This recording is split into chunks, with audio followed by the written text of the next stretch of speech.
Geldof.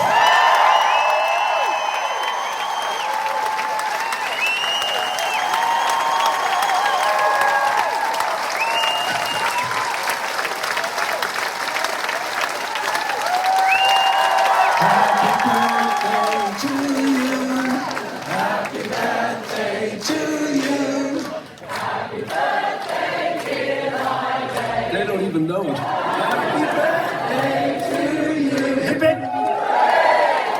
Sit down, everyone. Thanks. I know exactly how you feel about it.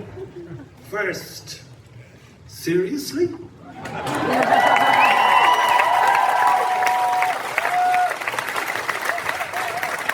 I've seen it half a dozen times, and just looking at myself being amazing is so fucking good. Craig is bizarrely morphing into me in 1985. I'm a much nicer person then, and it's nice for him to play me because he's a bit of a prick, really. So he gets to do this 8 times a week. The others are just fuck off. I mean, this is acting. This is singing.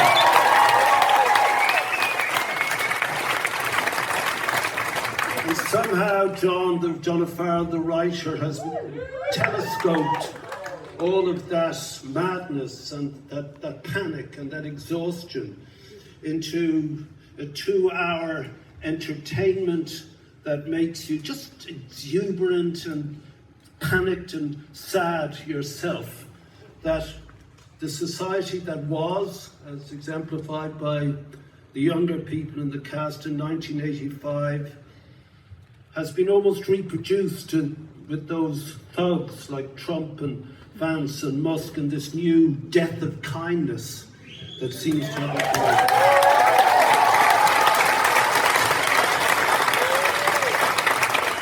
But like John, I see Alistair Campbell, who's an old friend. In fact, there's so many faces here tonight. Thank you all for coming.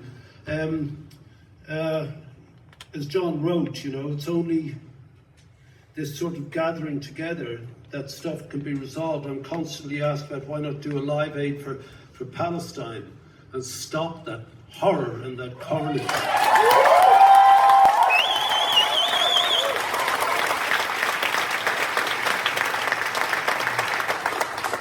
And the thing is, pop music doesn't do that anymore. Pop music back then was the spine of society. It defined what we could articulate, what we were and where we should go. That's been sublimated by social media these days. So a concert wouldn't work. But the point about a concert is you need to posit an end that's achievable. The end to Palestine, my answer always is what's it? The two-state solution. The end to Palestine is to just fucking stop killing people. That's the end of it.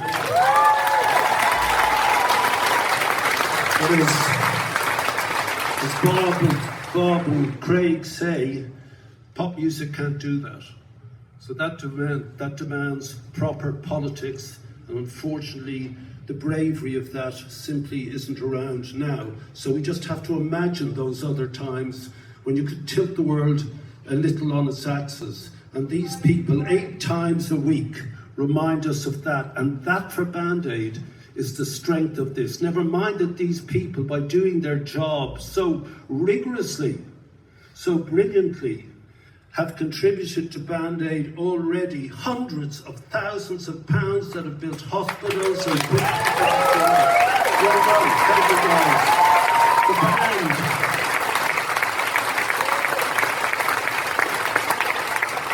So my mates from the Boomtown Rats are here tonight. The majestic Boomtown Rats.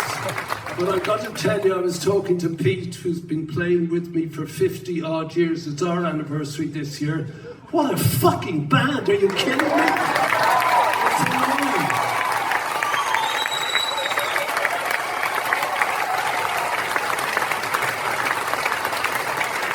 It is seriously annoying. I was sat with Harvey up there and I kept going, that fucking bass player, shut up! So tonight is joy, because 40 years, millions of people, they remind you of what's happening. The whole aura of this thing is joy. Thanks, John, for doing that. Thanks to the directors and the producers and the MDs for doing it.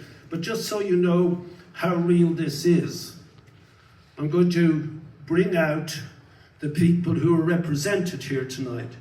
So I sat down, like Craig showed you, the television that night, and like many of us who were there at the time, I was disgusted and shamed and enraged by one of the greatest journalistic reports ever written or produced, not just on British television, but around the world. And it electrified us. And the reason Band-Aid worked was because all of you saw it and all of you felt the same. And that little piece of plastic became the price of a life, became the object, the focus of your disgust and your shame that this should happen unnecessarily in this world. And the genius who made that report and who's been lauded ever since is here tonight. Michael Burke, ladies and gentlemen.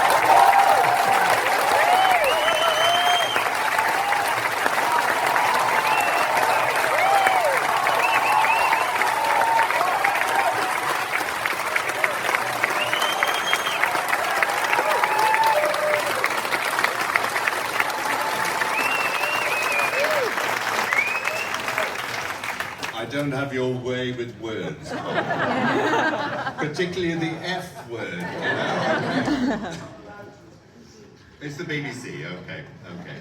It was a great show tonight, and it just brought back to me that unique moment in time where I don't know what it was. It was mainly him that managed to fuse not just the sympathy of the First World, the attention of the First World, with the suffering of the Third World, but actually, and I think it was him, who just gave us the feeling that individually we could do something about it. And it had never happened before, and it's never really happened since. And I'm not sure exactly why that is, but an awful lot to do is his chemistry and what he actually achieved. And this night is a complete celebration of that. And, you know, I feel very ambiguous about something, about building a reputation on the suffering of others. I mean, wouldn't you? I mean, it's a dreadful thing in a way, but it really does feel, I don't know, it just feels good at the moment. Thank you very much for coming.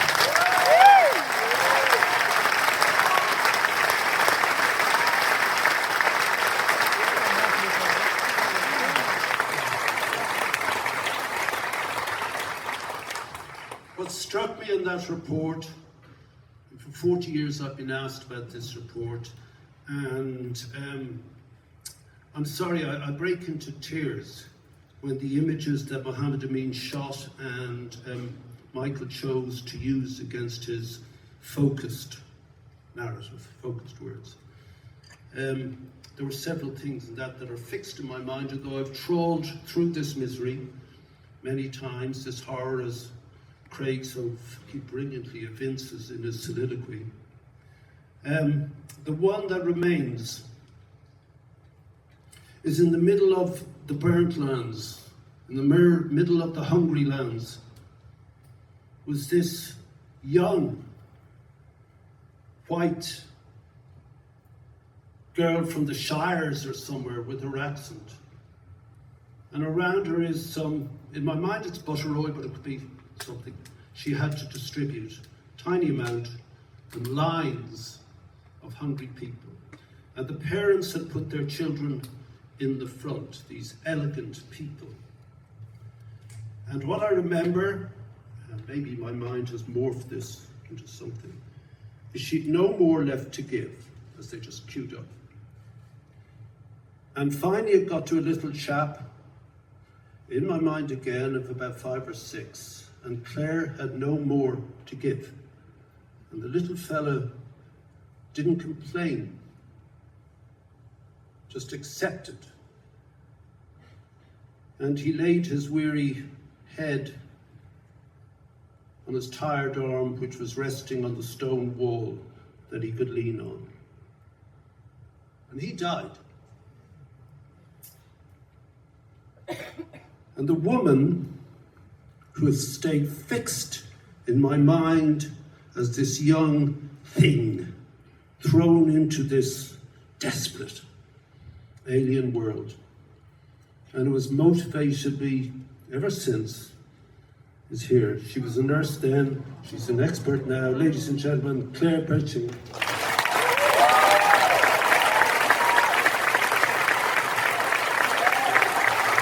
She's a man, he's a man,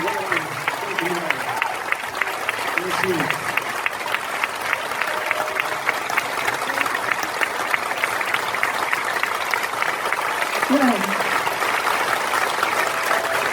I just want to say,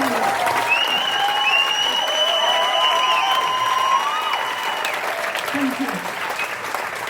I just want to say how amazing it is what Sir Bob, but not just him actually, he's just the figurehead. You should see the background behind Band Aid and what they do.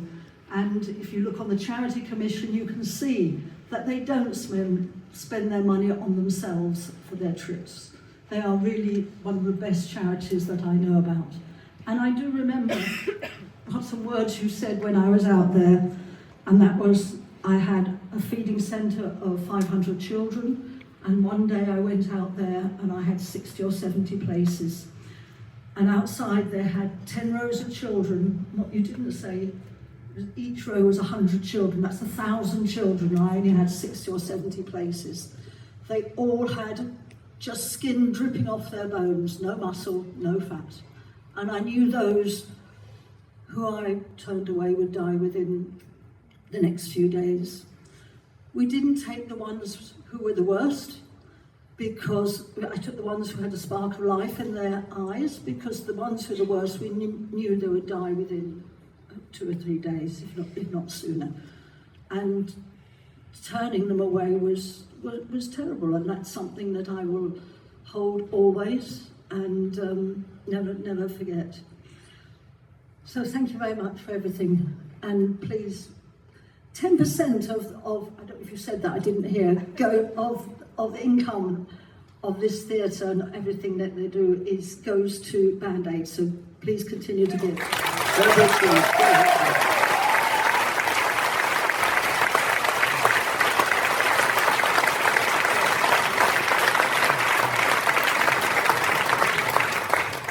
So I called the Tube.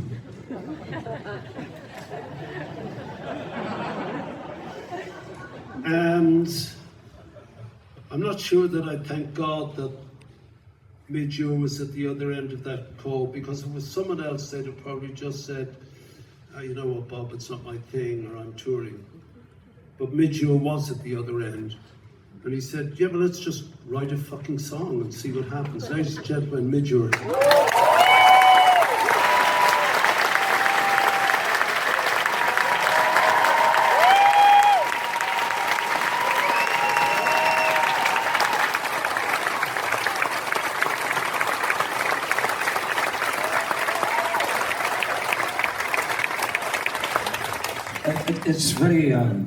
It's very odd, because after 40 years, I get to the microphone and speak.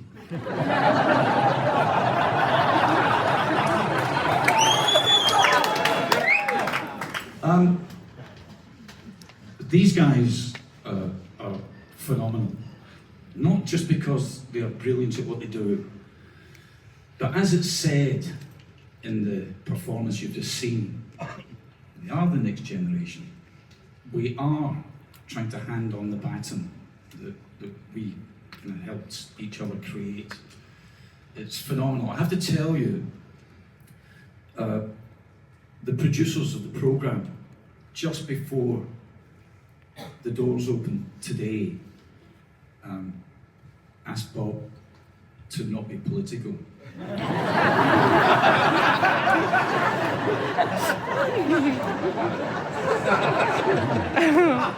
Suffice to say, he lied.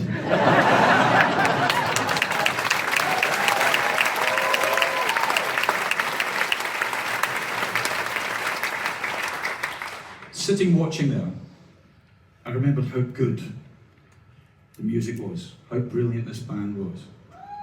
Every school child on the planet should get a chance to see this, to show them there is no such thing as no hope. Every politician on the planet should see this to remind them nothing's impossible. Thank you.